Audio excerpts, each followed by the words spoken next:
केजरीवाल जी से 5 सवाल करना चाहता हूं और चाहता हूं कि आपके माध्यम तक मेरे ये सवाल उन तक पहुंचे। पहला सवाल है कि जहांगीरपुरी और पूर्वी दिल्ली में जो सांप्रदायिक हिंसा हुई उस पर केजरीवाल जी पूरी तरह से चुप रहे। अगर कोई उन मुद्दों पर जाकर के लोगों के बीच खड़ा हुआ तो हमारे नेता राहुल गांधी जी खड़े हुए, उन्होंने लोगों के आंसू पोंछने का काम किया। सरकार के मंत्री, सरकार के मुखिया अरविंद केजरीवाल जी अपने घर से बाहर नहीं निकले। जिस तरह आज वो बीच में जो कॉरपोरेशन के इलेक्शन हुए या फिर बाद में चुनाव हुए तो वो पूरे लाल लश्कर के साथ लोगों के बीच में वोट मांगने तो गए, लेकिन जब दंगे हो रहे थे, जब सांप्रदायिक हिंसा हो रही थी जहांगीरपुरी में और पूर्वी दिल्ली के इलाकों में, तो एक भी जगह अरविंद केजरीवाल जी नजर नहीं आए। उनसे मैं पूछना चाहता हूं कि आपने उस समय चुप्पी क्यों साध रखी थी और आज तक आपने चुप्पी क्यों साध रखी है, और जो प्रभावित समुदायों की समस्याएं थी उनको हल करने के लिए आपने क्या कदम उठाए इन दोनों जगहों के, विशेष करके जहांगीरपुरी और पूर्वी दिल्ली। मेरा दूसरा जो बहुत महत्वपूर्ण सवाल है और जो जिसके विजुअल आपके सामने भी हैं, वो सवाल ये है कि जब गुजरात में बिल्किस के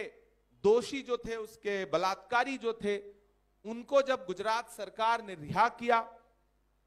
उसके बाद पूरे देश में एक गुस्सा था, लोग सवाल पूछ रहे थे, और जब मीडिया के एक साथी ने वही सवाल दिल्ली के उप मुख्यमंत्री मनीष सिसोदिया जी से पूछा तो मुझे वो विजुअल आज भी याद है कि किस तरह से उन्होंने अपने सामने से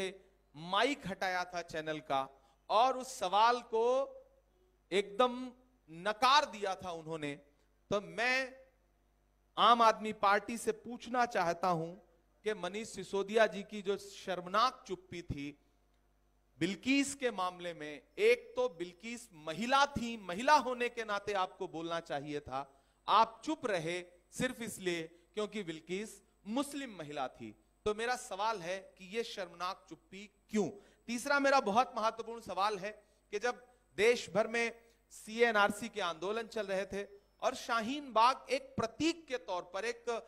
प्रतिरोध का प्रतीक बनकर के शाहीन बाग पूरे देश के सामने खड़ा हुआ और लगातार माएं, बहनें, बुजुर्ग महिलाएं प्रोटेस्ट करते हुए शाहीन बाग में बैठी रहीं, सर्द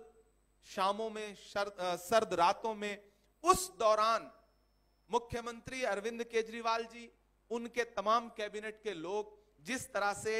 शाहीन बाग आंदोलन को लेकर के गृह मंत्री को चुनौतीपूर्ण तरीके से कह रहे थे कि अगर मैं गृह मंत्री होता तो 2 घंटे में शाहीन बाग खाली करवा देता, इससे उनकी मंशा पता चलती है। इससे वो हाशिए पर मौजूद किसी भी समुदाय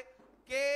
लोकतंत्रात्मक तरीके से प्रतिरोध के अधिकार का मखौल उड़ाते हुए दिखते हैं। मेरा सवाल है कि आपकी वो चुप्पी क्यों थी, आप क्यों उस आंदोलन के विरोध में थे जबकि वो अपने अधिकारों को लेकर के किया जा रहा एक आंदोलन था। चौथा बहुत महत्वपूर्ण सवाल है जो दिल्ली के अल्पसंख्यकों के साथ साथ देश भर के मुसलमानों को कचोटता है। वो सवाल है कि जब पूरे देश में कोरोना फैला हुआ था और कोरोना को लेकर के केंद्र की सरकार पूरी तरह से विफल थी, लोगों को सांसें नहीं उपलब्ध करवा पा रही थी, ऑक्सीजन नहीं उपलब्ध करवा पा रही थी, तो केंद्र की सरकार ने एक प्रपंच रचा था कि किस तरह से इसमें किसको बदनाम किया जाए और किसके कंधे पर कोरोना की जिम्मेदारी डाली जाए। उसके लिए मरकज को चुना गया, तबलीगी जमात को चुना गया, और मुझे कहते हुए बहुत अफसोस है कि केंद्र सरकार की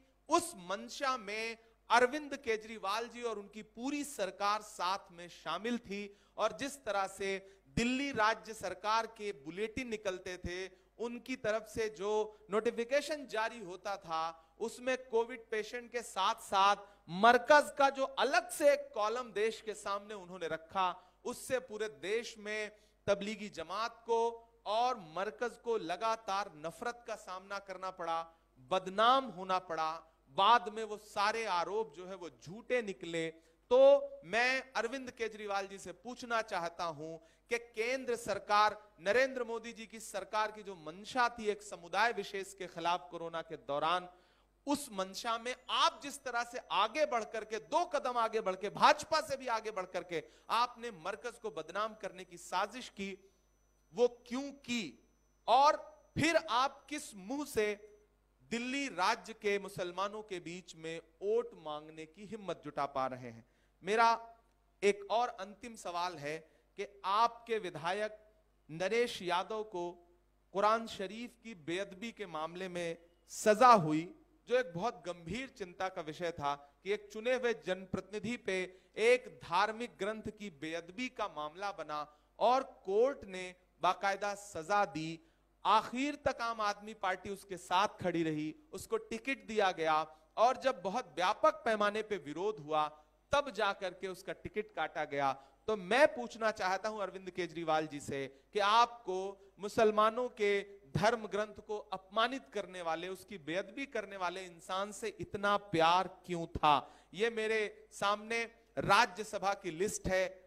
आम आदमी पार्टी द्वारा राज्यसभा में भेजे गए लोगों की लिस्ट है। इसमें एक भी मुसलमान अब तक आम आदमी पार्टी ने राज्यसभा में नहीं भेजा है। ये दर्शाता है कि आम आदमी पार्टी प्रतिनिधित्व देने के मामले में मुसलमानों को कहीं भी आसपास भी नहीं रखना चाहती। ये मेरे कुछ सवाल थे। मैं पूरे प्रदेश में जा रहा हूं, लोगों में गुस्सा है, लोग अलल ऐलान आम आदमी पार्टी से ये कह रहे हैं कि किसी भी मौलवी से या के साधु से न छूटेगा, मदारी के किसी करतब से, जादू से न छूटेगा। सफाई कर रहे हो तो जरा दामन की भी कर लो, हमारे खून का धब्बा है, झाड़ू से न छूटेगा। लोगों में गुस्सा है, लोग नाराजगी जता रहे हैं और